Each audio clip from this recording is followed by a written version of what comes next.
أهلا بكم في حلقة جديدة من سلسلة حوارات لوسيل. ضيفتنا اليوم برلمانية أفغانية وناشطة سياسية وحقوقية، تعرضت خلال مسيرتها المهنية لمحاولتي اغتيال أصابت إحداهما ذراعها، ولكن ذلك لم يمنعها من مواصلة حياتها المهنية، بل أصبحت أول أفغانية تتولى منصب نائب رئيس البرلمان، وهي أيضا رئيسة لجنة حقوق الإنسان والمرأة. السيدة فوزية كوفي البرلمانية والناشطة السياسية وصلت إلى الدوحة ضمن عشرات الآلاف الذين تم إجلاءهم من كابول عقب انسحاب القوات الأمريكية في 31 من أغسطس الماضي. سنتحدث عن الحياة السياسية في أفغانستان بعد سيطرة طالبان، وما هو مستقبل المجتمع المدني وحقوق المرأة فيها. أهلا بكم. فوزية كوفي, former deputy speaker and member of parliament. Welcome here in Qatar, and we are glad that you made it when you arrived Doha with your family. Thank you. So first, let's start with this question. How do you see the situation right now in Afghanistan? The situation right now is that the Taliban took over all over Afghanistan by force, actually, no by election, but by force. Given that the Taliban's history 20 years back when they were in power and how they were treating the people, a lot of people are terrified, and when the Taliban took over, you know that everybody wanted to leave Afghanistan.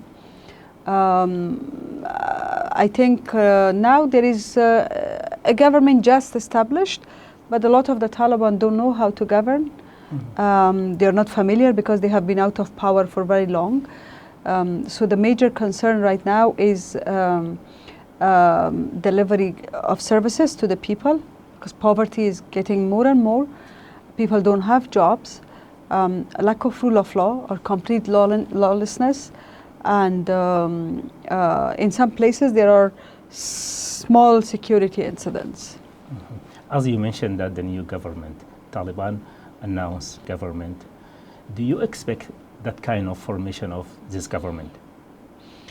No. When I started negotiating with Taliban 3 years back, or even 4 years back, my hope was that we will come to agree on a political settlement that will be a broad-based government, inclusive and representative of all different groups, including Taliban and women and other political groups. So my hope was that we will form a government that is acceptable and based on a smooth transition.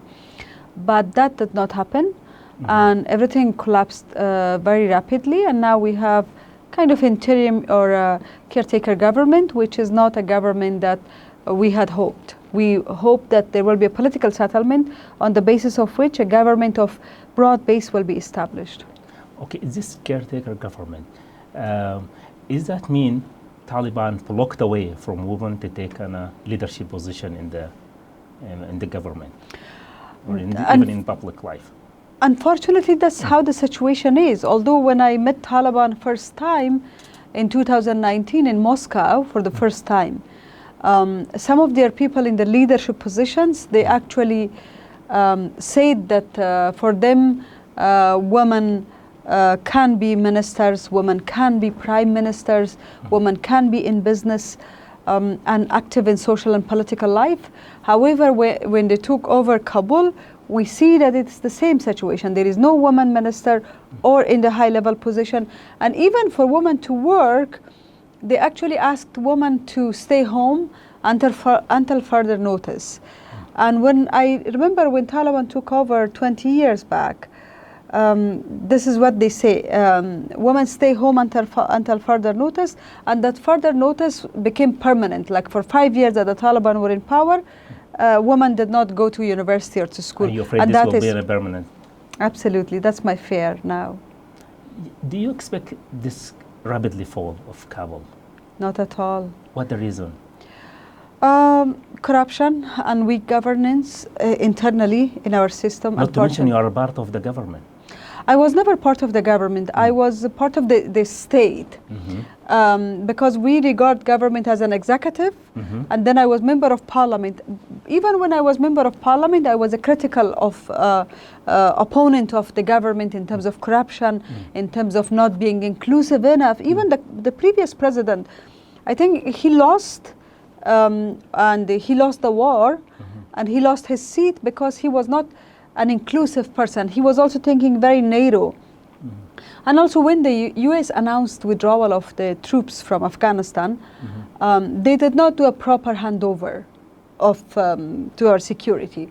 And as a result, our security forces became so demoralized, and therefore they actually, collapsed after the fall of the withdrawal of international forces. Taliban said they will commit to human and women rights. Do you think, you spoke to them and you talked to them during the past 3 years, do you think they will keep their promises?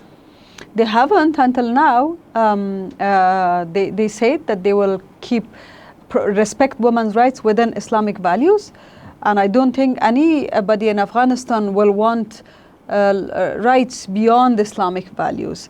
But the Islamic values or the Islamic interpretation Taliban has is in many occasions it's in contrary to Islam, because if you look at other Muslim countries, like including Qatar, including other countries in the region, women are part of mainstream political and social life. How do you claim that you want women to to live according to the values of Islam, and you actually denied the first verse that was actually, that came to our Prophet sallallahu alaihi wasallam, said, "Iqra," means read. How do you say Iqra and you believe in that, and you deprive women from reading and writing, from education? So I think that their political office actually, or their political leadership here that were in Qatar, they have said many times that they want to respect within Islamic values and women can be part of high-level positions.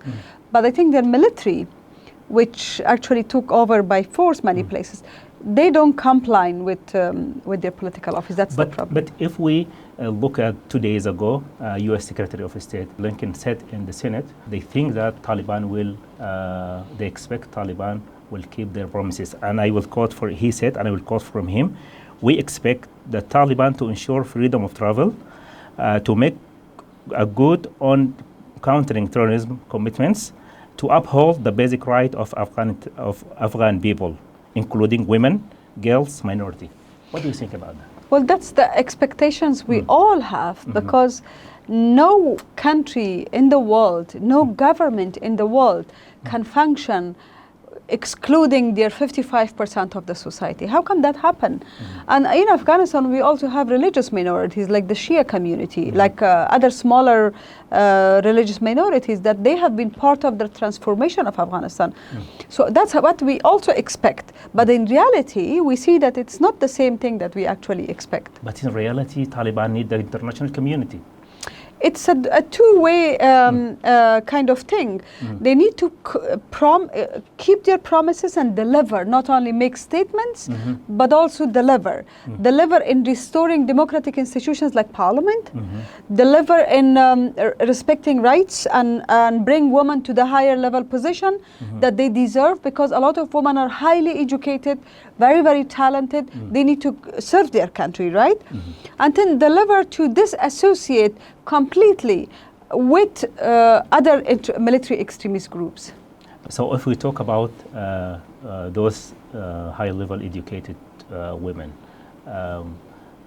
what change could happen to civil society, including activism and high-level educated women right now? Unfortunately, a lot of members of civil society were at risk, and so therefore they left the country. That's unfortunate, because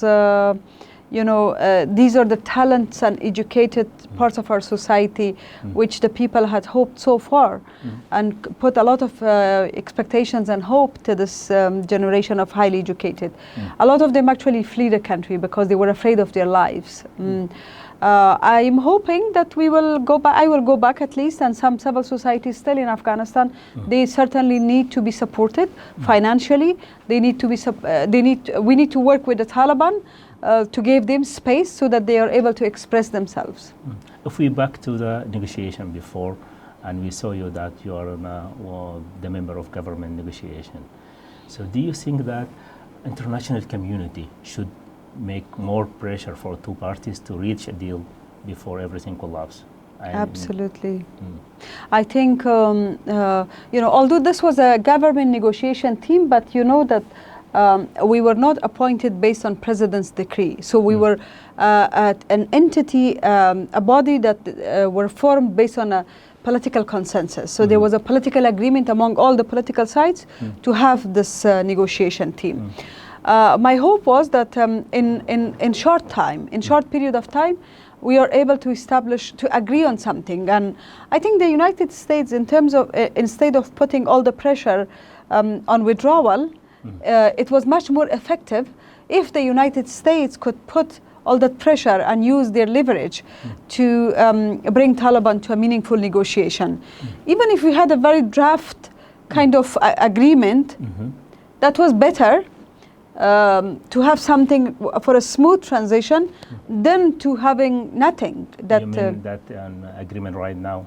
Agreement before the fall. If we had an agreement, even if it was like a basic agreement between the two parties, that will give a pathway to a political settlement, was better than what we have seen now. Yeah. Now, if we talk about the international community. All people talk right now about international recognition of this is the caretaker government. Do you think this will happen soon? I think the world has to watch carefully. I don't think the world will actually recognize them the way they are now, with no women, no religious minorities, no ethnic representation, and some of these people who are in the high-level position, they are in the list of wanted and sanctioned list. So I think they seriously need to reform the way they govern, bring people with different ethnic groups, women, religious minorities. They have to include that in order to make it acceptable by everybody. And then international community recognition can come. But at this stage, I don't think the international community will take the risk to recognize a government which is not representative of Afghanistan, which does not respect women, which does not respect religious minority, which is not representative of the diversity of Afghanistan. And what this caretaker government should do to get the international consensus? I think, as I said before, first of all, it has to be a meaningful participation of different social, political, ethnic, and social group, including women. Meaningful means in the not only in the positions right now that there isn't a place for women in this caretaker government. Do you think that? There is no woman, but there is, of course. I mean, if a woman could be Minister of Foreign Affairs of Afghanistan. Can you believe how things can change for Afghanistan? How the international community could perceive and how it will change the whole dynamic of power in the region and in Afghanistan? Why not? Women are able, they're capable, they're committed, they love their country, they're not part of the war and destruction of their country, so why not? The only thing women did not do is to hold a gun and kill somebody or destroy their country. They were not part of the destruction of their country, and therefore they deserve to be in these positions. Back to the previous talk, how do you see Qatari mediation to facilitate the talks in Afghan before it hosts U.S. Taliban talks and previously the inter-Afghan talks? I think the Qatar government, although it's a small country, small population, but they are doing wonderful job in terms of trying to mediate between different conflict zones and parties. So we are grateful for hosting those negotiations for a very long time, although there was very little progress and stalled negotiations. But I must say that it was much better if during the talks between Qatar and between the US and the Taliban, the Afghan state institutions were also involved. So instead of becoming bilateral, we were hoping it was quadrilateral, like the government of Afghanistan also was involved. I'm sure the result would have been different. Although, the Qataris did their best in terms of trying to reach a political settlement, but things were very slow because Taliban were already in a mode that they will win militarily. And how do you see the effort by Qatar now in the Afghani issue in terms of aid and in terms of to facilitate the negotiation between the international community and this caretaker government and Taliban as well? They are doing a wonderful job in trying to reach out to the communities, aid efforts, etc. I think they have to continue that, and also taking out people who are at risk and they need to be evacuated. I think they are doing a wonderful job on that.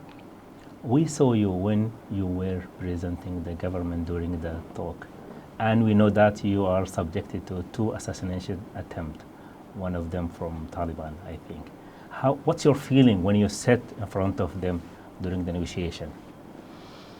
I try to forgive them because I'm not the only victim. There are hundreds and thousands of other people who are victims, who lost their family members, lost lives, and lost everything in life. And now the situation in Afghanistan is in a way that everybody is a victim of war. I have been a victim of war for losing my husband, for losing my father, for losing my brothers in the war, and for also being attacked twice. You're right. And the last time I was also injured in my right hand.